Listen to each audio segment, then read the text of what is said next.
What if Darth Vader confronted his past self on Mustafar? Let's find out through a vision that Darth Vader has. So the story begins with Vader inside a bacta tank on his castle on Mustafar. Due to the damage that was done to Vader by Obi-Wan roughly 10 years ago at this point, Vader often needed to use the bacta tank to keep his broken body functioning as best as possible. Vader also experienced less pain when he was inside a bacta tank as opposed to his suit, which was a constant source of pain for the Dark Lord. And so because of this, his time inside a bacta tank were really the only moments when Darth Vader experienced anything even slightly resembling peace of mind. And sometimes, on rare occasions, Lord Vader could even manage to sleep while he was recuperating inside bacta. But sleep for Vader never lasted too long, because whenever Vader slept, he would get nightmares and visions of his past as Anakin Skywalker, which would probably wake Vader from his sleep. And for this reason, Vader almost never allowed himself to sleep. But on this day, as the bacta healed his body, Vader, perhaps unknowingly, allowed his mind to be free of thoughts, and soon enough, sleep found the Dark Lord. But unlike usual, this time Vader was not met with a vision of his dying mother, or Obi-Wan leaving him to die as his skin melted. No, this time, Vader found himself standing on what looked like a landing platform for a starship. This confused Lord Vader, and he began looking around, trying to make sense of what was happening. And soon enough, Vader saw something familiar, an astromech droid, R2-D2. And next to R2-D2 sat Anakin Skywalker's starfighter. And then Vader looked behind him and noticed the river of lava beneath the platform he was standing on. And it was at this moment that realization dawned on Vader. He was on Mustafar, but not Mustafar as it existed now. Instead, this was Mustafar years ago, when Vader was sent here by Sidious to end the Separatist leaders, the day he burned, the day he killed Padme. This realization would confuse Vader, because this was different from the nightmares he usually gets. This time, he would feel like he's actually there, on Mustafar. Had he somehow been sent back in time, Vader would wonder, before quickly dismissing this thought. Vader would then tell himself that all this must be a vision,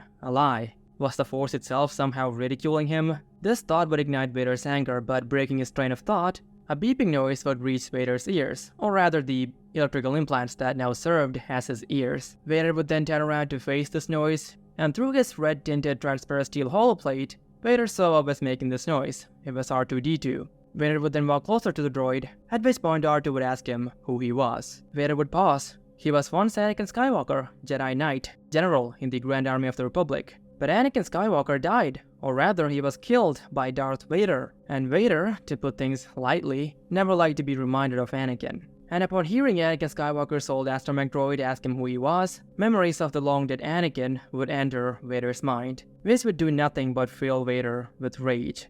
And this rage made Vader raise his left arm and make a crushing motion with his metallic fingers, and corresponding with this motion, the astromech droid was crushed, letting out an electronic scream as it was crushed. Vader then stood there for a long moment, looking at the crushed droid, and then he felt a presence, which was somehow strangely familiar to him. Vader then looked towards where he was sensing this presence, and upon doing so, Vader saw a hooded form in the distance. And then Vader watched as this hooded figure ignited a blue lightsaber and started making its way towards Vader. And soon enough, this figure was close enough for Vader to see its face. And upon looking at this figure's face, Vader felt as though he was looking at a mirror to the past, because the blue lightsaber-wielding figure was of course Anakin. Or Nightfall Vader to be more accurate, but for convenience, let's call him Anakin. Anyways, moments later, Anakin would walk up to Darth Vader and ask his older self who he was. Hearing this, Vader would remain silent because he was having a difficult time processing everything that was going on.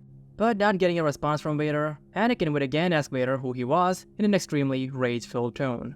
And at this point, Vader realizes that the person standing before him, Anakin Skywalker, his younger self, was the fool who with his arrogance destroyed Vader's life and also killed Padme. And as soon as this thought entered his mind, Vader would ignite his crimson saber and tell Anakin the following: "I am your fate." And hearing Vader say this would leave Anakin puzzled, because on top of everything that Vader was saying, Anakin would also feel as though the presence Vader has in the Force is somehow strange. But before Anakin could say or do anything else, he would notice the crushed and destroyed R2, and Anakin would immediately know that it was Vader who was responsible. And because of this, Anakin would again become fully enraged, and without doing any thinking, he would lunge at Vader with every intention to strike Vader down, and the two would begin a duel. So in this duel, Anakin was of course more powerful in terms of raw Force potential. If Anakin had beaten Obi-Wan in the original timeline, Anakin would have grown even more powerful than Sidious, and would have one day destroyed Sidious to rule the galaxy himself, which was something that Vader could never do. Because with his limbs, a lot of Vader's powers also disappeared. And his suit was also extremely limiting, but Sidious had told Vader that Vader was free to modify his suit however he saw fit. But still, Vader never made any extreme changes to his suit, and he also never managed to dethrone Sidious until the very end of his life. But that being said, Obi-Wan, whose force potential was much lower than Anakin, defeated Anakin. Because ultimately, Anakin's arrogance failed him. This was Anakin's biggest weakness that put him inside the suit. But this was also a weakness that Vader had removed. And of course, Vader knew Anakin much better than even Obi-Wan did. So this duel between Vader and Anakin wouldn't last too long. It would end with Vader and Anakin locking sabers before Vader disarms Anakin and punches him right across his head, knocking out Anakin. And then, as Vader stood over an unconscious Anakin, Vader heard a ship approaching. He then turned his eyes towards Mustafar's bleak sky and saw a J-type Naboo starskiff approaching. And this was of course the ship of Senator Padme Amidala, the woman that Vader once said he couldn't live without, the woman he killed. So soon after, the ship would land close to where Vader was standing, and Padme Amidala would walk out with C-3PO close by. And seeing Padme for the first time in 10 long years, Vader would feel something other than hate and anger for once. Also, in the 10 years since Padme's death, Vader had even tried to bring her back to life, but all his efforts towards that goal had failed. And now, seeing his long-dead wife, Vader would simply say, "Padme." But Padme, of course, would not recognize this voice, and she would feel nothing but fear upon seeing Vader, which Vader would of course sense. But despite this, Vader would try to walk closer to Padme, but Padme would tell Vader to get back, in a frightened tone. And hearing this, Vader would stop and move away from the unconscious Anakin, allowing Padme to rush over to Anakin. And seeing this, Vader would realize that even if he had somehow managed to bring Padme back to life, she would never love the thing that Vader had turned himself into. Padme loved Anakin, not his murderer, Vader would tell himself. And as Vader's mind was processing these thoughts, he sensed a different, familiar presence. And having sensed this, Vader turned around to look at Padme's ship, and there, Vader saw his old master, Obi-Wan Kenobi. And then Padme would also see Obi-Wan, and having spotted Obi-Wan inside her ship, Padme would exclaim, "Obi-Wan," putting a great degree of surprise into her tone. Something that Vader would take note of. But anyways, given everything that was happening, Padme wouldn't question Obi-Wan as to why he was here. Instead, she would simply ask Obi-Wan to help Anakin. And so Obi-Wan, having sensed Vader's presence, would rush out and ignite his blue lightsaber and stand between Padme, an unconscious Anakin, and Darth Vader. Obi-Wan would appear extremely confused because he would sense Vader's immense strength in the Force. And on top of this, Obi-Wan would sense a similarity between Anakin and this monstrosity that was standing before him. And at this point, Vader would again look at Padme and tell her to take him, Anakin, and leave. And having said that, Vader would take out his red lightsaber and ignite it. And this would cause Kenobi to direct all his attention towards Vader. And Obi-Wan would of course not try to interfere with Padme and C-3PO taking away Anakin, even though Kenobi went to Mustafar specifically to deal with Anakin. But here, the appearance of Darth Vader has of course impeded that plan. Vader would watch as Padme and C-3PO took Anakin and left in their ship. And as he watches them leave, Vader would tell himself that this younger version of himself will not turn into a monstrosity like him, Vader, because 1, he wasn't dismembered by Obi-Wan, and 2, this Anakin will have Padme by his side. So ultimately, Vader would believe that this Anakin will have the life that he always dreamt of. But as for himself, Vader would finally accept that Padme is lost to him forever. Because even if he somehow brings her back, she would never love him. Vader's mind would start dwelling on all this, but breaking Vader's train of thought, Obi-Wan would ask Vader who he is. To which Vader would say the following, "I am what you made me." And in response, Obi-Wan would say, "I don't know you." And having heard this, Vader would realize that the Obi-Wan standing before him was not the same one that cut off his limbs and left him to burn. And on top of that, Vader would also conclude that since Padme didn't bring Obi-Wan to Mustafar willingly, because again, like I said before, Vader had taken note of Padme's surprise at Obi-Wan showing up. So here, Vader does realize that Obi-Wan had not turned Padme against him. Instead, he, Vader, had done that himself. He killed Padme. It was his lust for power that led to all of this, and having accepted this, Vader would think that Obi-Wan was right to leave him to burn and die.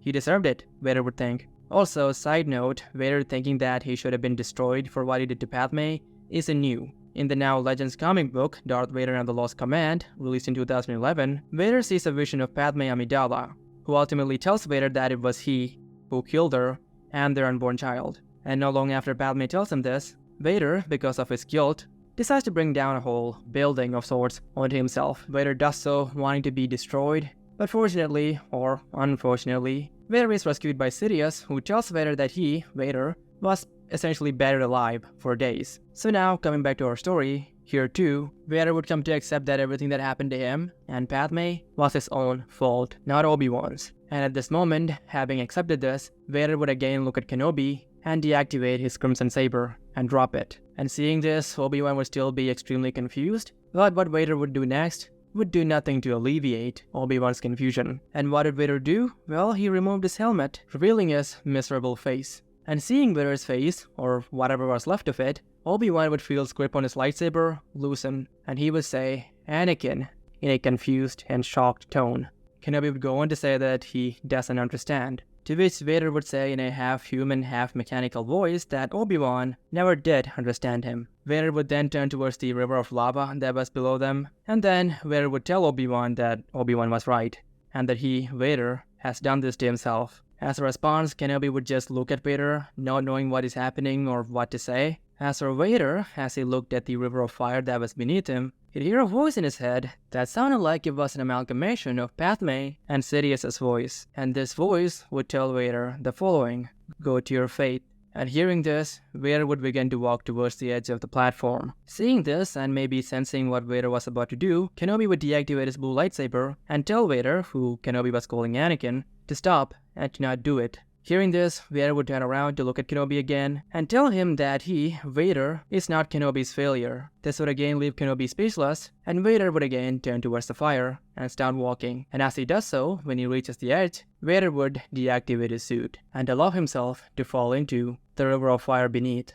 And seeing Vader fall, Kenobi, on impulse, would raise his right arm in a vain attempt to maybe save Anakin. But Vader still fell, and Kenobi stood there for a long moment, trying to process everything that he just saw. And now we would cut back to Vader as he fell. So as the fires of Mustafar engulfed him again, Vader didn't scream, because all the nerves on his body were burnt off long ago, and with his suit now deactivated, he couldn't feel anything. So Vader would close his eyes and quietly sink into the lava, telling himself that there is no escaping destiny. Then immediately after, Vader would be awoken from his sleep, and he would again find himself inside his bacta tank. Everything he saw was another nightmare, and at this point, one of Palpatine's red guards, who were ordered to watch over Vader as he recuperated inside his bacta tank, well, one of these red guards would notice a crack forming on the transparent steel container that Vader was housed in.